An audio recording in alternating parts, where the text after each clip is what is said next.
안녕하세요.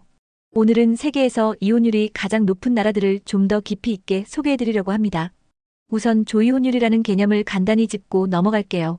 조이혼율이란 인구 1000명당 몇 건의 이혼이 일어나는지를 보여주는 지표로 한 사회에서 이혼이 얼마나 빈번한지 통계적으로 확인할 수 있게 해줍니다.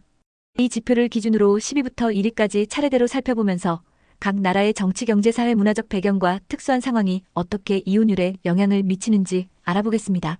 먼저 10위인 체코입니다. 체코는 과거 공산주의 체제를 거쳤다가 벨벳 혁명 이후 민주화가 급속도로 진행되면서 개인의 자유와 권리를 강조하는 분위기가 형성됐습니다.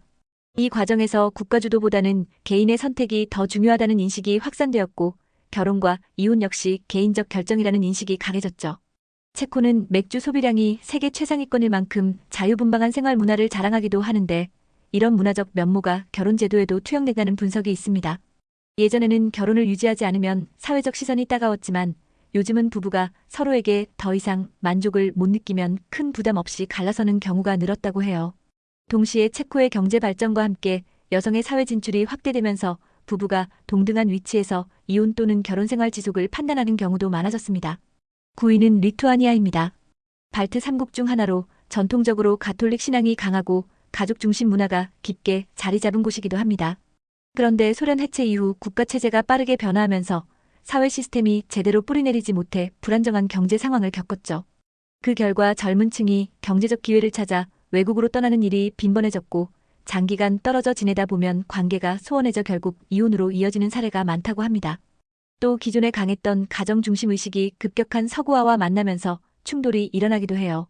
예를 들어 부모 세대는 결혼했으면 참고 살아야 한다는 전통적 관념이 있는 반면 젊은 층은 서로 맞지 않으면 헤어지는 게 낫다는 식으로 의식이 달라지면서 가정 내 갈등이 커지기도 한다고 합니다. 8위는 라트비아인데요. 리투아니아와 가까운 이웃 국가이면서도 문화적으로 조금 다른 색채를 가지고 있습니다. 소련의 지배를 받았다는 공통점은 있지만 독립 후 자본주의를 받아들이는 방식이 달랐고 그 사이에서 빈부격차가 크게 벌어졌습니다. 수도인 리가를 제외한 지역은 경제적 지원이나 인프라가 부족해서 일자리 찾기가 쉽지 않고 이 때문에 부부가 생계를 위해 각자 해외로 흩어지는 사례가 많아요. 이렇게 떨어져 지내다 보면 자연스럽게 신뢰가 깨지기 쉽고 결국 이혼으로 이어지는 경우가 잦습니다. 더불어 최근 들어 개인주의 성향이 확산되면서 한국처럼 가정과 주변 시선 때문에 참는 문화가 아니라 행복을 위해 결혼도 이혼도 자유롭게 결정할 수 있다는 인식이 퍼지고 있습니다. 7위는 우크라이나입니다. 최근 전쟁으로 전 세계적인 주목을 받고 있는데 사실 이 지역은 과거부터 정치 경제적 불안정이 심했습니다. 소련 붕괴 후 경제 체제가 급격히 바뀌었는데 일부 지역은 아직도 재건이 제대로 안 된 상태예요. 높은 실업률과 급여 수준의 격차가 부부 갈등을 심화시키고 일자리를 찾아 해외로 떠나는 사람도 많습니다. 이런 상황에서 가정이 붕괴되는 사례가 늘었는데 전쟁 상황이 겹치면서 지금은 물리적으로 떨어져 있거나 심리적 스트레스로 인해 결혼 생활을 지탱하기 어려워진 부부가 훨씬 많아졌습니다. 우크라이나는 전통적으로 결혼 연령이 빠른 편이었는데 나이가 어릴 때 결혼했다가 곧바로 이혼을 선택하는 사례도 적지 않아요. 이렇게 다양한 요인이 중첩되면서 이혼율이 높은 국가 중 하나로 꼽힙니다. 6위인 쿠바는 카리브해의 낭만적인 풍경이 떠오르는 나라인데 현실은 꽤나 복잡합니다. 쿠바 혁명 이후 오랫동안 공산주의 체제를 유지하면서 교육과 의료 등은 국가가 무상으로 제공하지만 미국의 오랜 경제 제재 탓에 전반적인 국민 생활 수준은 풍족하지 않습니다. 또 자유로운 여행이나 이민이 제한되어 왔기 때문에 젊은 층의 희망이 상대적으로 낮아진 부분도 있죠.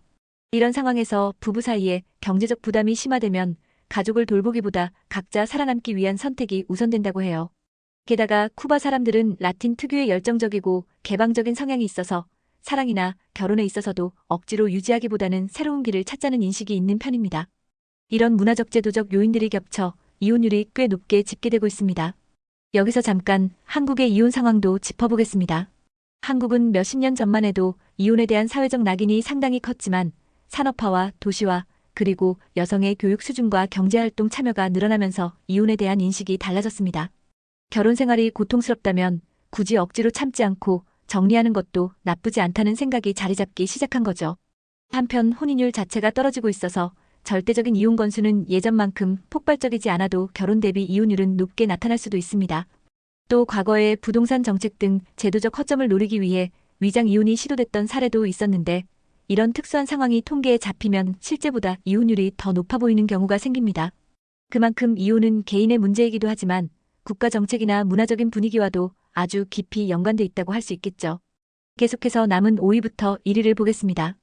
먼저 5위는 몰도바인데 유럽에서 가장 가난한 나라 중 하나라는 말이 자주 붙습니다. 소련 해체 후 독립했지만 산업 기반이 탄탄하지 않아 농업 중심의 경제 구조를 가지고 있고 해외 송금에 의존하는 가정이 많습니다. 부부 중 한쪽이 유럽 다른 나라나 러시아로 건너가 돈을 벌어야 하는 경우가 흔한데 떨어져 생활하다 보면 자연스럽게 갈등이나 소원함이 생겨나고 결국 결혼을 유지하기가 어려워지는 거죠. 게다가 몰도바는 정치적으로도 내부 갈등이 적지 않아 사회 안정망이 충분치 않습니다. 경제도 어려운데 정부 지원이나 복지 제도가 부족하다 보니 가정이 무너질 위험이 더 커지는 환경이 조성되어 있다고 보시면 됩니다. 4위인 벨기에는 같은 유럽 국가지만 몰도바와는 전혀 다른 양상을 보입니다. 벨기에는 경제적으로 풍족한 나라 중 하나이고 유럽연합 EU의 본부가 있는 곳이기도 합니다. 사회보장제도와 복지 시스템이 잘 갖춰져 있어서 결혼 생활이 어려워져도 개인이 극단적인 위험에 처하지 않아요. 그렇게 되니 이혼 자체가 인생을 망치는 선택보다는 더 나은 삶을 위한 합리적인 결정으로 받아들여집니다.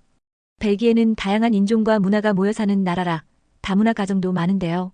문화 차이로 갈등이 생겼을 때 복지제도의 도움을 받으며 헤어질 수도 있고 재혼이나 다른 형태의 가족을 꾸리는 것에 대한 사회적 거부감도 비교적 적습니다. 이런 전반적인 분위기가 이혼율을 높이는 요소가 된다고 볼 수 있죠. 3위인 벨라루스는 유럽의 마지막 독재 국가라는 별칭으로 불릴 만큼 정치적 자유가 제약된 곳으로 알려져 있습니다. 대통령 장기 집권 체제 아래에서 경제도 크게 발전하지 못했고 실업과 저임금 문제가 오랫동안 이어지고 있죠. 국민들이 정치사회적 답답함을 느끼다 보면 일상적으로 스트레스가 커지고 그 영향이 가정으로까지 미치게 됩니다. 결혼 생활의 만족도가 낮아지는데 이혼 절차 자체는 러시아를 비롯한 구소련 지역처럼 크게 복잡하지 않다 보니 힘들면 빠르게 각자의 길을 택해버리는 경우가 많아집니다. 또 지방의 농업지역 같은 곳에서는 청소년 시기에 일찍 결혼했다가 곧 갈등이 커져 이혼하는 사례도 빈번하다고 합니다. 2위인 러시아는 인구가 매우 많은 나라라서 이혼 건수 자체도 상당히 많지만 조이혼율로 봐도 여전히 높은 편입니다. 러시아의 대표적 문제 중 하나로 알코올 중독을 꼽는 분들이 많은데 이는 일부 지역이나 사회계층에서 가정 불화를 심화시키는 요인이 되곤 합니다. 또 사회 전반에 걸쳐 결혼과 이혼을 크게 부담스럽게 생각하지 않는 정서도 있어요. 결혼식을 성대하게 올린 뒤에도 살아보니 안 맞으면 금방 이혼하자는 식의 태도가 그리 낯설지 않다고 합니다. 물론 전통적인 가치를 지키려는 사람들도 있지만 도시 지역, 특히 모스크바나 상트페테르부르크 같은 대도시에서는 개방적인 풍조가 더 강해 이혼율을 높게 끌어올리는 것으로 보입니다. 마지막으로 1위인 몰디브는 신혼여행지로 전 세계적으로 사랑받는 아름다운 섬나라지만 정작 현지인들의 이혼율은 매우 높습니다. 이슬람 문화권임에도 이혼이 비교적 쉽게 허용되는 편이고 결혼도 여러 차례 하는 경우가 드물지 않아 평생 한 번만 결혼한다는 개념이 약합니다. 해양 관광 산업이 발달해 호텔이나 리조트가 섬 곳곳에 있고 많은 사람들이 서비스업에 종사하면서 장기간 떨어져 지내거나 주말 부부 생활을 하는 경우도 많습니다. 지역별로 교통이 불편해 섬과 섬 사이를 자주 오가기가 쉽지 않다 보니 부부가 물리적으로 자주 못 만나면서 애정이 식거나 신뢰가 깨지는 경우가 많다고 해요. 사회적으로도 맞지 않으면 헤어지면 그만이라는 인식이 꽤나 퍼져 있어서 이혼에 대한 심리적 장벽이 낮다는 점이 매우 독특한 특징입니다. 이렇게 세계 이혼율이 높은 나라들을 살펴보면 각 나라의 정치 경제적 상황, 사회적 제도와 문화, 그리고 역사적 배경이 서로 얽혀 있다는 것을 알 수 있습니다. 이혼율이 높다고 해서 단순히 가족이 붕괴되고 있다라고 결론 짓기는 어려운 게 어떤 곳에서는 국가 지원이 충분해 이혼 후에도 삶을 꾸려가기가 용이해서 이혼율이 높고 또 어떤 곳에서는 경제가 너무 어려워서 가정이 감당하기 힘들어 이혼율이 높게 나타나기도 하니까요. 여러분은 어떤 나라의 사례가 가장 흥미로우셨나요? 오늘 이야기를 통해 이혼율이란 단순한 통계 수치가 아니라 한 나라의 모든 현실이 반영된 복합적인 지표라는 점을 조금이나마 느끼실 수 있었으면 좋겠습니다. 한국에서도 이혼에 대한 인식이 많이 변했는데 앞으로 사회 경제 상황이 어떻게 바뀌느냐에 따라 또 다른 추세를 보일지도 모르겠네요. 시청해주셔서 감사드리고 여러분의 생각이나 경험을 댓글로 남겨주시면 같이 이야기 나눠보면 좋겠습니다. 다음에 또 재미있고 의미 있는 주제로 찾아뵐게요.